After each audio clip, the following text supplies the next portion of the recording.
A longbow is a type of bow that is tall, roughly equal to the height of the user, allowing the archer a fairly long draw, at least to the jaw. A longbow is not significantly recurved.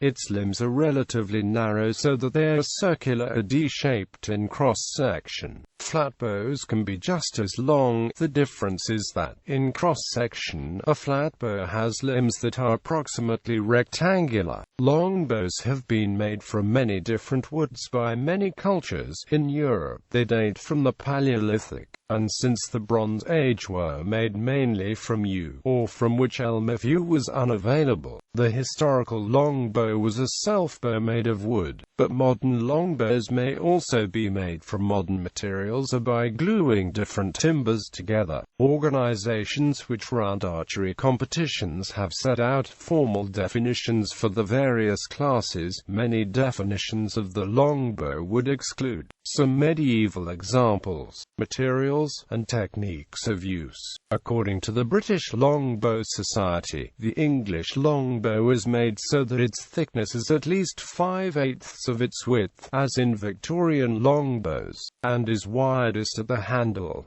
This differs from the medieval longbow, which had a thickness between 33% and 75% of the width. Also, the Victorian longbow does not bend throughout the entire length, as does the medieval longbow. Longbows have been used for hunting and warfare by many cultures around the world. History. The earliest known example of a longbow was found in 1991 in the Ötztal Alps with a natural mummy known as Ötzi. His bow was made from yew and 1.82 meters long. The body has been dated to around 3300 BC. 40 longbows have been discovered in a peat bog at Nydam in Denmark, which date from the 4th century AD.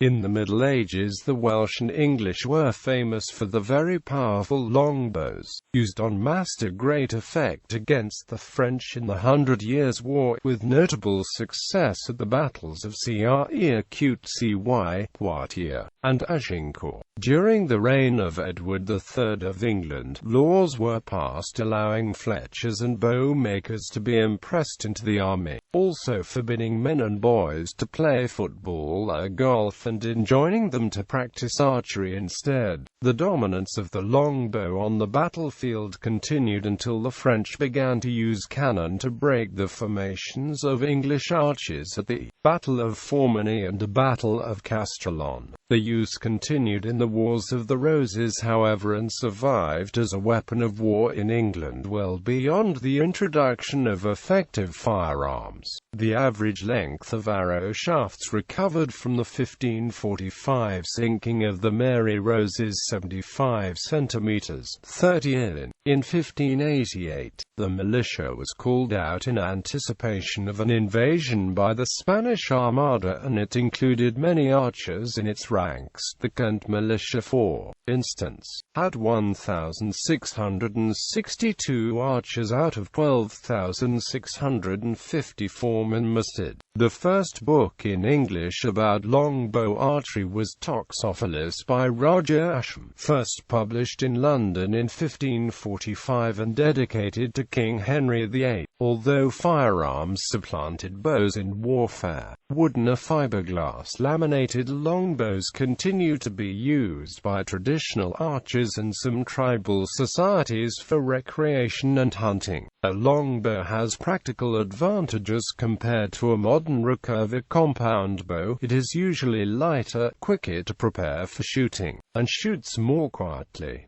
However, other things being equal, the modern bow will shoot a faster arrow more accurately than the longbow. The last recorded use of the longbow in war was by British Lt. Colonel Jack Churchill, who used it to kill a German soldier in World War II. Design and construction. Because the longbow can be made from a single piece of wood, it can be crafted relatively easily and quickly. Amateur bowyers today can make a longbow in about 10 to 20 hours, while highly skilled bowyers, such as those who produced medieval English longbows, can make wooden longbows in just a few hours. One of the simpler longbow designs is known as the self-bow, by definition made from a single piece of wood. Traditional English longbows are self-bows made from yew wood. The bow stave is cut from the radius of the tree so that sapwood becomes the back and forms about 1/3 of the total thickness. The remaining 2/3 or so is heartwood. Yew sapwood is good only in tension, while the heartwood is good in compression. However, compromises must be made when making a yew longbow, as it is difficult to find perfect unblemished yew. The demand for yew bow staves was such that by the late 16th century mature yew trees were almost extinct in northern Europe. In other desirable woods such as osage, orange and mulberry, the sapwood is almost useless and is normally removed entirely. Longbows, because of the narrow limbs and rounded cross-section, need to be less powerful, longer or of more elastic wood than an equivalent flatbow. In Europe the last approach was used, with yew being the wood of choice because of its high compressive strength, lightweight and elasticity. Yew is the best widespread European timber that will make good self-longbows, and has been the main wood used in European bows since Neolithic times. More common and cheaper hardwoods, including elm, oak, hickory, ash, hazel and maple, are good for flatbows.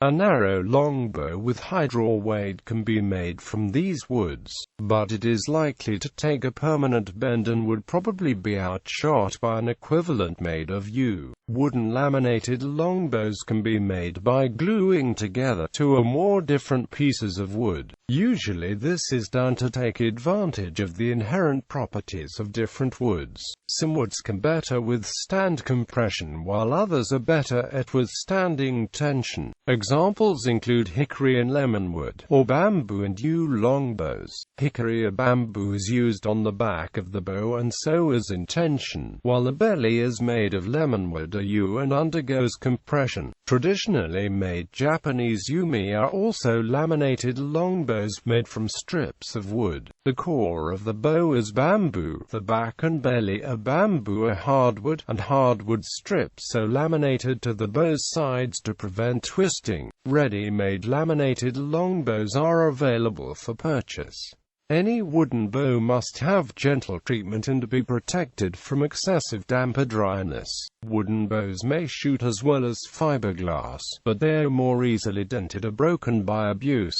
Bows made of modern materials can be left strung for longer than wood bows, which may take a large amount of set if not unstrung immediately after use. Legacy. The longbow and its historical significance, arising from its effective use by the English and Welsh during the 100 Years' War, have created a lasting legacy for the longbow, which has given its name to modern military equipment, including the AH-64D Apache longbow, an attack helicopter, the AGM-114L longbow Hellfire, an air-to-ground missile, and the Dakota longbow T-76, a sniper rifle.